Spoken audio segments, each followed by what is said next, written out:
All hail the great Glenn Thomas, the most accomplished, the most revered offensive mind in all of football. And you know what? Even if he isn't that, we love him anyway. Good morning to you. Good Thursday morning. I'm Dejan Kovacevic of TK Pittsburgh Sports, and this is an especially absurd edition of Daily Shot of Steelers that comes your way bright and early every weekday if you're into hockey and or baseball. I also offer daily shots of Penguins and Pirates where you found this. Glenn Thomas was hired yesterday by your favorite football team as the new offensive assistant coach. Now, there's a couple of things that I have to square away before we proceed. There are offensive assistants, and then there's an offensive assistant coach. The same applies to the defense. Whenever you hear in the NFL someone referred to as an assistant, that's actually pretty low-level stuff. That's a person that's kind of a gopher. That doesn't mean go get me coffee, but it does mean go break down this video so I don't have to. Stuff that nobody really wants to deal with once they've made it to a certain status. That's not what Thomas is. Thomas is the offensive assistant coach working under you-know-who. So whether or not he ranks above Mike Sullivan, the quarterback's coach, is debatable because, at least in terms of possible coordinator hierarchy things, you would have Sullivan being infinitely more familiar with the offense and, of course, with Kenny Pickett and Mitch Trubisky. So you would think Sullivan would be that guy who is next in line in case you-know-who doesn't last very long. But let's not kid anybody here. The Steelers needed to hire someone else who could at least think for themselves as it relates to offense, who might be able to bring a different outlook, who might even be able to add to the playbook that seemed to expire on Canada about halfway through the first quarter of every game. Oh, did I eventually mention his name? I did. Matt Canada. And you know what? He's in trouble, meaning leash-wise. This is the first time I can feel free in saying that because it's the first time anyone's been put behind him. Now, look, I'm being silly about Thomas and everything else here. His resume doesn't blow you away, to say the least. Okay, he's been in college for a long time, which, as Canada is showing everybody, and a lot of other college coaches show, it takes time to figure out the NFL game, especially at the coordinator level. What can you expect at Point Park University in downtown Pittsburgh? Respect, rigor, relevance. That's the Point Park Pledge. You'll be treated with respect while being challenged and supported academically to graduate with career-ready, relevant skills. Visit pointpark.edu to learn more. And Thomas, he was the coordinator last year at Arizona State. Wasn't seen as having done all that great of a job there. Before that, UNLV, a few other stops. He did have time in the NFL working with the Falcons for a few years, and he was there, I mean, this is to his credit, for some of Matt Ryan's best seasons as the QB's coach. But look, when you're talking about going out and getting aggressive and hiring someone who's either a potential coordinator or someone you see as being the imminent next coordinator, you're probably going to do a lot better than this. But I don't care. Let me have my victory here. Okay, let me run my lap. You can run it with me if you'd like.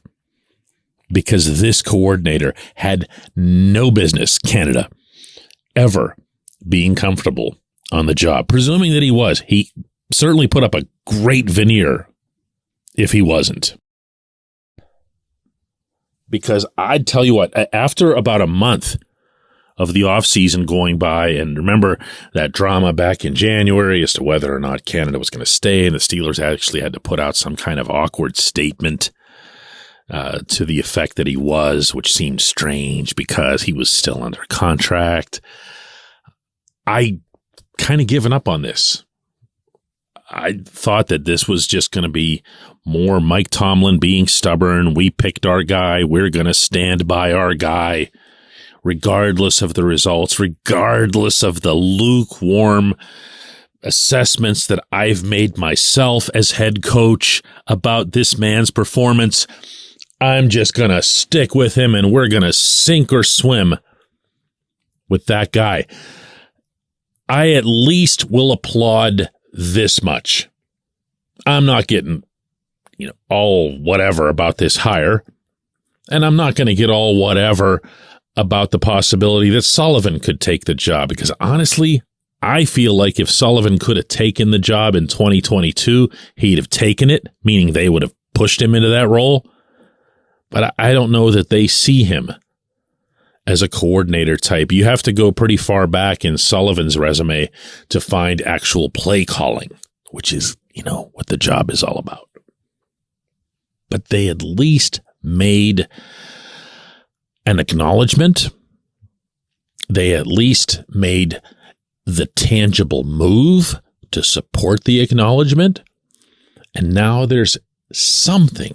There's a possibility in play. There's at least a name that people like me and you can cite repeatedly all season long as the guy who really ought to take charge of this offense. We believe in Glenn Thomas. We don't know anything about Glenn Thomas, but Glenn Thomas is already awesome. When we come back, J1Q. This segment of Daily Shot is brought to you by our good friends at Mike's Beer Bar. They're located on Federal Street, directly across from PNC Park. Mike has more than 500 beers on tap, including from more than 50 local breweries. Stop in and say hello. Tell Mike we sent you. Mike's Beer Bar.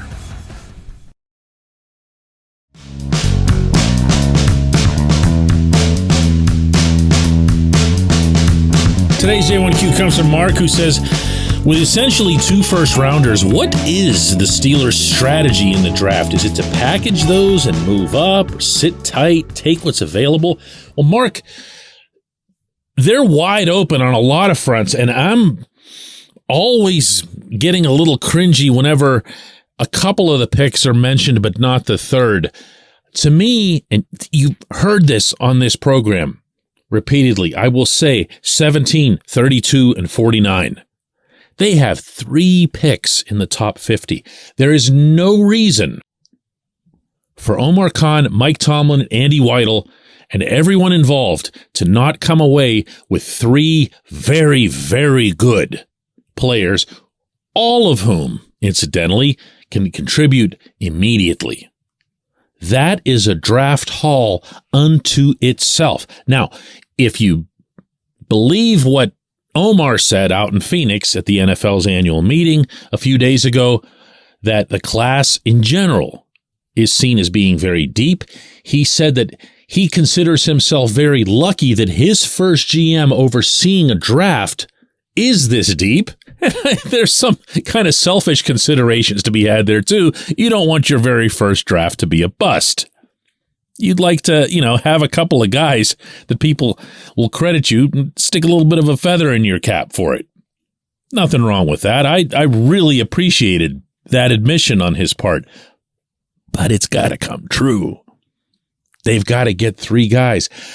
If I'm thinking about what the Steelers have with that trio of picks, I'm not thinking about packaging them, which I think is what you're asking, Mark. I'm not thinking about saying, hey, well, listen, we'll give you, if you let us slide up to 14, we'll give you a 32 or a 49 to do that. If you're sliding up just a little bit, and let's remember the Devin Bush example, if you're sliding up just a little bit, even within the first round, the Steelers gave up, if memory serves, a 3rd and a 5th. And those were the picks that they had gotten in the Antonio Brown trade. So they even justified that move by saying, listen, we didn't even have these picks before. AB forced our hand. So as we see it, we moved up to get this superior player. So they thought at the time. We can debate Devin Bush some other time, as if we haven't already. They got who they wanted. They got their target. but they didn't have to give up anything that was higher than a third rounder to pull it off. And that's the kind of thing that I could see happening if they move up. That's actually the more common precedent if you look at other teams and other action in the NFL draft when it comes to transactions.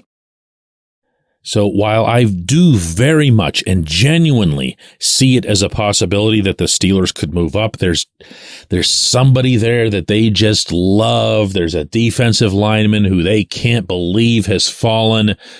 There's a corner that they can't believe is still out there. Offensive line. They see someone and they go, man, but you know what? Look at 14, 15, 16. One of those teams is going to take him. We got to get up there. We got to get ahead of them. And then they go ahead and make the move, but it's not going to involve the other two picks. I'm going to say it again. I believe this team comes away with 3 very good football players who will make an impact in the 2023 season. And that's saying something, considering I kind of like where the roster is now. You know, it's not perfect, but it's definitely better than it was in 2022. I appreciate the question. I appreciate everyone listening to Daily Shot of Steelers. Let's do another one of these tomorrow.